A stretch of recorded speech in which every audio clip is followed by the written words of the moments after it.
नमस्कार, स्वागत है आपका एबीपी न्यूज में। मैं अवधेश। बैटल ऑफ रिजर्वेशन की बात करेंगे, लेकिन आज की बहुत बड़ी खबर आ रही है, उसका रुख कर लेते हैं। अरविंद केजरीवाल को ईडी ने नोटिस जारी किया है। तो दिल्ली के मुख्यमंत्री अरविंद केजरीवाल को ईडी ने नोटिस भेजा है और 2 नवंबर को ईडी ने पूछताछ के लिए दिल्ली के मुख्यमंत्री को बुलाया है। शराब नीति को लेकर केजरीवाल से ईडी पूछताछ करेगी। आपको बता दें कि अप्रैल में भी केजरीवाल से सीबीआई पूछताछ कर चुकी है और अब ईडी ने अरविंद केजरीवाल को नोटिस दिया है और 2 नवंबर को पूछताछ के लिए बुलाया गया है। तो बड़ी खबर, दिल्ली की शराब नीति की जांच का दायरा लगातार बढ़ रहा है और अब ईडी ने दिल्ली के मुख्यमंत्री अरविंद केजरीवाल को पूछताछ के लिए बुला लिया है। आज ही मनीष सिसोदिया की जो जमानत थी वो याचिका खारिज हुई है सुप्रीम कोर्ट में। जो तमाम बातें सामने आई उसके बाद अब 2 नवंबर को ईडी के सामने अरविंद केजरीवाल को पेश होना है। इस संबंध में अरविंद केजरीवाल को ईडी ने नोटिस भेज दिया है। 2 नवंबर को ईडी ने पूछताछ के लिए बुलाया है।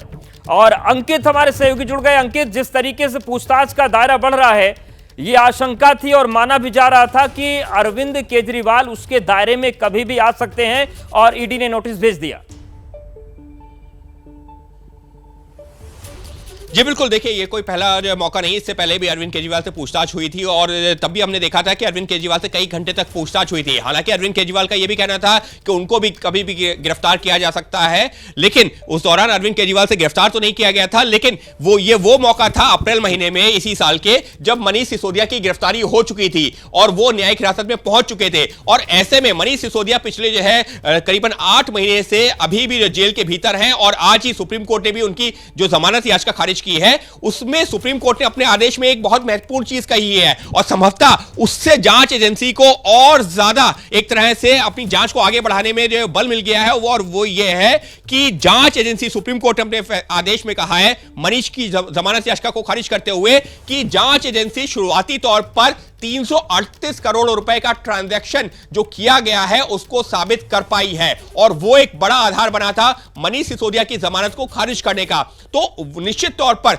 अब जांच एजेंसी इस मामले में, पहले जो मनीष सिसोदिया का नाम आया, उसके बाद संजय सिंह को गिरफ्तार किया गया और अब जो जांच की आंच है वो केजरीवाल तक पहुंच रही है और वो तमाम सवाल जो कि मनीष सिसोदिया के पूछताछ के दौरान सामने आए थे, उसके बाद में जो संजय सिंह से पूछताछ के दौरान सामने आए, जो सरकारी गवाह बने हैं उन्होंने जो बातें कही हैं, अब वो सवाल पूछे जाएंगे अरविंद केजरीवाल से। जी बिल्कुल अंकित, और ये जो शराब नीति का मामला है ये लगातार मुश्किलों तो बढ़ा रहा है, लेकिन आम आदमी पार्टी का जो संगठन है उसके लिए मुसीबतें भी पड़ रही हैं। पहले सत्येंद्र जैन, उसके बाद फिर मनीष सिसोदिया, उसके बाद संजय सिंह और अब अरविंद केजरीवाल। तो ये पार्टी के लिए भी बड़ा संकट का और बड़ी चिंताओं का दौर है। ये निश्चित तौर पर और समझा जा सकता है। देखिए, अगर आप मनीष सिसोदिया की बात करते हैं तो दिल्ली के उप मुख्यमंत्री और अरविंद केजरीवाल के बाद में पार्टी में नंबर 2।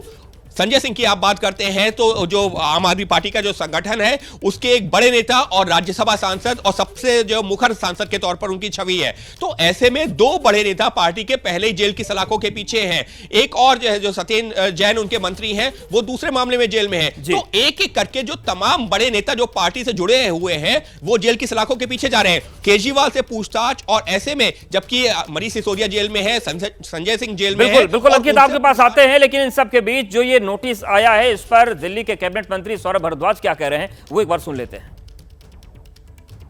जैसा कि खबर आ रही है कि अब केंद्र सरकार की ईडी ने दिल्ली के मुख्यमंत्री श्री अरविंद केजरीवाल जी को सम्मन भेजा है 2 तारीख का।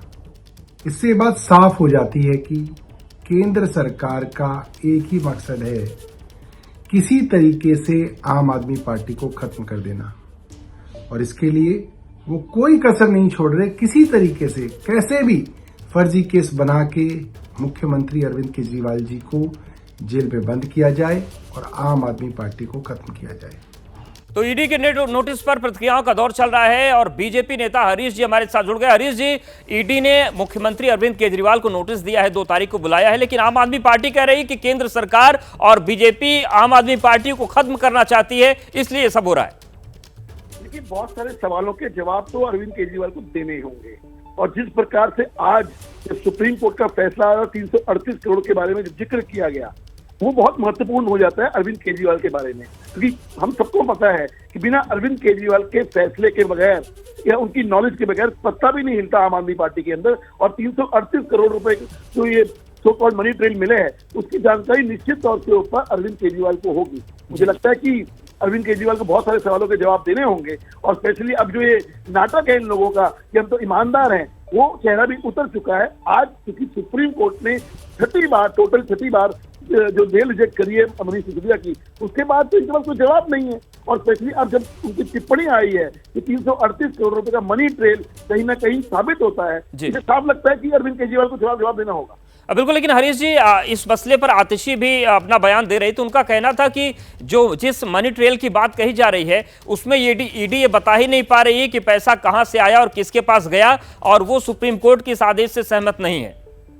देखिए, ईडी कोई आतिशी या मनीष सिसोदिया या अरविंद केजरीवाल के जवाबदेही नहीं है, वो सुप्रीम कोर्ट के जवाबदेही है। बिल्कुल, और लगातार प्रतिक्रियाओं का दौर चल रहा है। शुक्रिया हरीश जी हमारे साथ जुड़ने के लिए। दुष्यंत गौतम जी हमारे साथ जुड़ गए, नेता बीजेपी। दुष्यंत जी, जिस तरीके से ईडी ने नोटिस जारी किया अरविंद केजरीवाल को, आम आदमी पार्टी कह रही है कि ये बीजेपी की और केंद्र सरकार की साजिश है आपको खत्म करने की। देखिएगा, इसमें सरकार का कोई मसला नहीं होता जब ईडी काम करती है। एक संवैधानिक संस्था है और संवैधानिक संस्था ने जिस प्रकार से मनीष सिसोदिया को अंदर डाला है और वो लगातार इन पे केस खुलते जा रहे हैं। सुप्रीम कोर्ट ने आज उनको जमानत के लिए भी मना किया है। आखिर कुछ तो प्रूफ होंगे, और इसको घबराने की केजरीवाल जी को जरूरत ही नहीं है अगर उन्होंने कोई पाप ही नहीं किया है।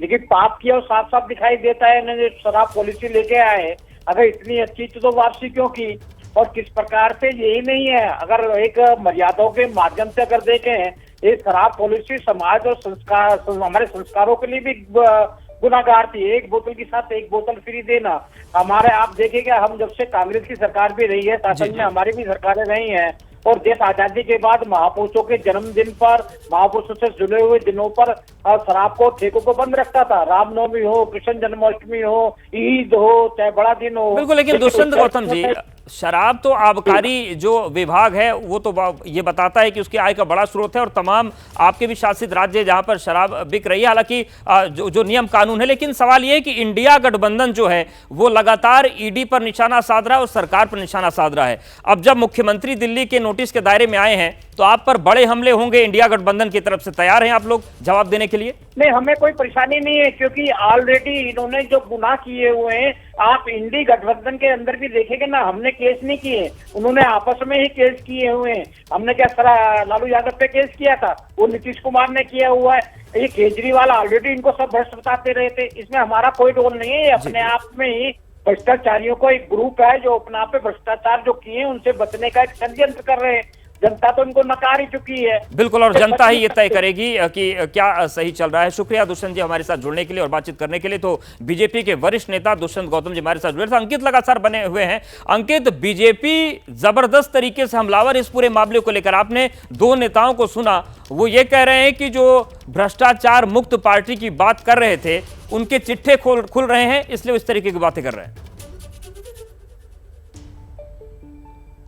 देखिए, बीजेपी की तो लगातार हमलावर रही है। वो बीजेपी का जो है अपनी तरह से राजनीतिक हमले भी करती रही है और आम आदमी पार्टी जवाब भी देती रही है। लेकिन अगर मैं कानूनी पहलू से बात करूं तो एक और महत्वपूर्ण चीज मैं जो है जोड़ना चाहूंगा, और वो ये है कि सुप्रीम कोर्ट जब मनीष सिसोदिया की जमानत याचिका पर सुनवाई कर रही थी तो सुप्रीम कोर्ट ने एक टिप्पणी करते हुए यहां तक कहा था कि अगर ये पैसा जो है संजय सिंह और जो है ये संजय सिंह और मनीष सिसोदिया के जरिए अगर पार्टी तक गया है, आम आदमी पार्टी तक गया है, तो फिर आम आदमी पार्टी को इस मामले में आरोपी क्यों नहीं बनाया जा रहा। और यहां पर यह भी समझना होगा कि जब आम आदमी पार्टी आरोपी के तौर पर जो है सामने आएगी तो उसका पार्टी का संयोजक कौन है, यानी कि मुख्यमंत्री अरविंद केजरीवाल। तो आम आदमी पार्टी के राष्ट्रीय संयोजक के तौर पर अरविंद केजरीवाल एक बार फिर से सवालों के घेरे में आएंगे, और मुमकिन है कि 2 नवंबर को जब यह पूछताछ होगी 2 दिनों बाद, तो मुमकिन है काफी हद तक कि अरविंद केजरीवाल से उस सिलसिले में भी पूछताछ की जाए कि आप राष्ट्रीय संयोजक थे और पार्टी में इस तरीके से पैसा आया है, तो उस पर आपका क्या कहना है।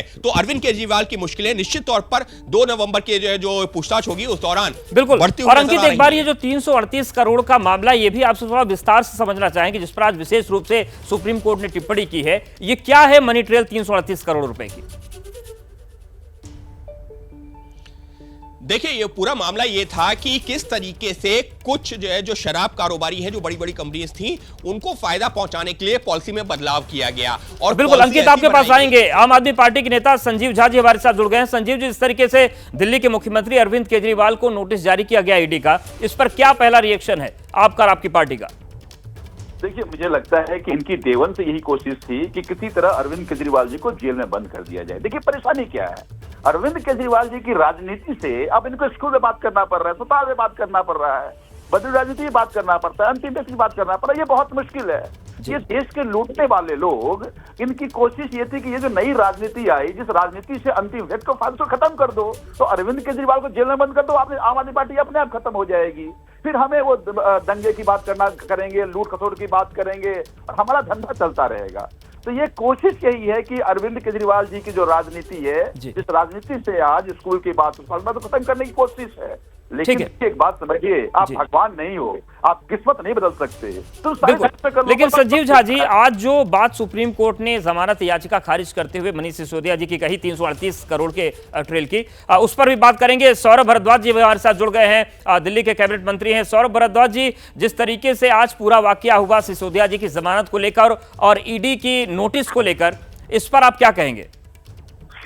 देखिए, 2 दिन पहले भारतीय जनता पार्टी के सांसद मनोज तिवारी जी का इंटरव्यू था। बड़ा लंबा इंटरव्यू एएनआई को उन्होंने दिया जी, और वो एएनआई के ट्विटर हैंडल पे पिंड है सबसे ऊपर।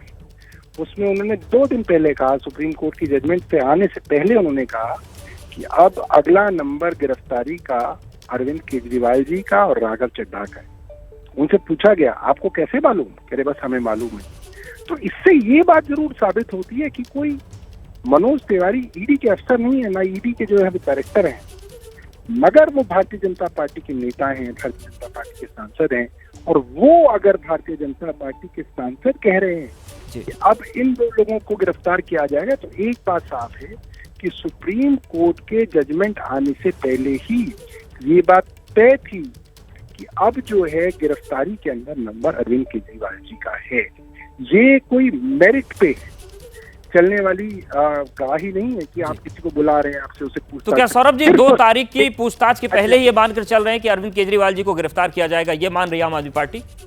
देखिए, मोटे तौर पे हमारा ये डर है कि अब भारतीय जनता पार्टी का सिर्फ एक मकसद है, किसी तरीके से आम आदमी पार्टी को खत्म कर दिया जाएगा, नष्ट कर दिया जाए, आम आदमी पार्टी को पॉलिटिकल सिनेरियो से बाहर कर दिया जाए। और उसके लिए आप इनकी पूरी की पूरी लीडरशिप को जो है आप जेल में बंद कर दें। अब अरविंद केजरीवाल जी को जेल में डालना जो है केंद्र सरकार की नंबर 1 प्रायोरिटी है। बाय हुक और बाय क्रुक वो अरविंद केजरीवाल जी को गिरफ्तार करना चाहिए। जी, सौरभ जी, एक सवाल और भी, अभी दुष्यंत गौतम जी जुड़े थे, उनका ये सवाल था कि आज जो सुप्रीम कोर्ट ने 338 करोड़ के मनी ट्रेल की बात कही है, उससे तमाम चीजें साबित हो जाती, तो उस पर आपकी क्या प्रतिक्रिया है? आम आदमी पार्टी का स्टैंड क्या है जो 338 करोड़ की बात पर टिप्पणी की सुप्रीम कोर्ट ने? देखिए, वही सुप्रीम कोर्ट और वही जज साहब 2 हफ्ते पहले इसी विषय में क्या कह रहे थे? वो कह रहे थे ये तो पॉलिसी का मैटर है, कोई पॉलिसी बनेगी तो किसी को फायदा होगा, किसी को नुकसान होगा, ये तो पॉलिसी का मैटर है। उन्होंने बोला कि और पॉलिसी मैटर के अंदर हम एज अ कोर्ट जा सकते हैं, नहीं जा सकते हैं, ये बड़ा सवालिया निशान है, उन्होंने खुद कहा। हालांकि अब उनका जो उनका रिटर्न ऑर्डर आया है वो हमारे लिए बड़ा दुर्भाग्यपूर्ण है, मगर मैं समझता हूं कि वो भी वही जज साहब थे जिनको मैं सुन रहा था, जिनको लाइव लॉ और बार एंड बेंच की वेबसाइट पे बार बार कोट किया जा रहा था, जिन्हें अभी अखबारों ने कोट किया, ये भी वही थे। तो अब तो ये मैटर ऑफ ट्रायल है, ट्रायल के अंदर हम लोग जो है अपना पक्ष रखेंगे।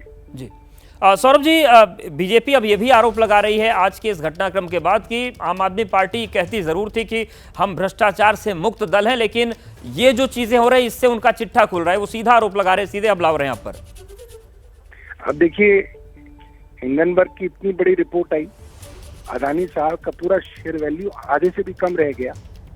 उसके बाद एक और रिपोर्ट आई जिसके अंदर बताया गया किस तरह से कोयला इंडोनेशिया से चलता है और उससे दाम बढ़ा के देश के लोगों को महंगी बिजली बेच के पूरे देश के लोगों को लूटा जा रहा है, मगर उसके ऊपर किसी जो है ना तो जांच हो रही है, ना कोई कार्रवाई हो रही है, ना कोई जांच की बात हो रही है।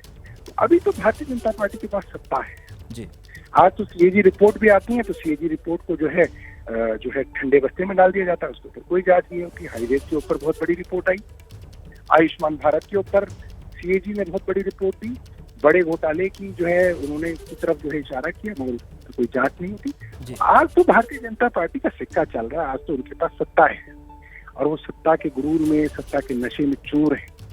हाँ, जब सत्ता परिवर्तन होगा और इन चीजों की जांच होगी तब लोगों के सामने आएगा।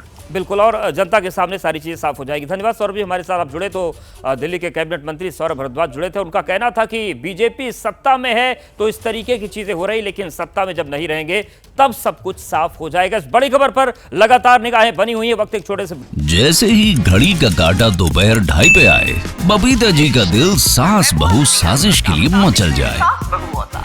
और ये है इनकी बहू, पूरे दिन ऑफिस की टेंशन हो जाए गॉन जब ये करें अपना फेवरेट शो फ्री टाइम पे ऑन। इनकी तरह आप भी देखिए अपना फेवरेट शो अपने टाइम पर और डाउनलोड कीजिए एबीपी लाइव ऐप अपने स्मार्ट टीवी पर।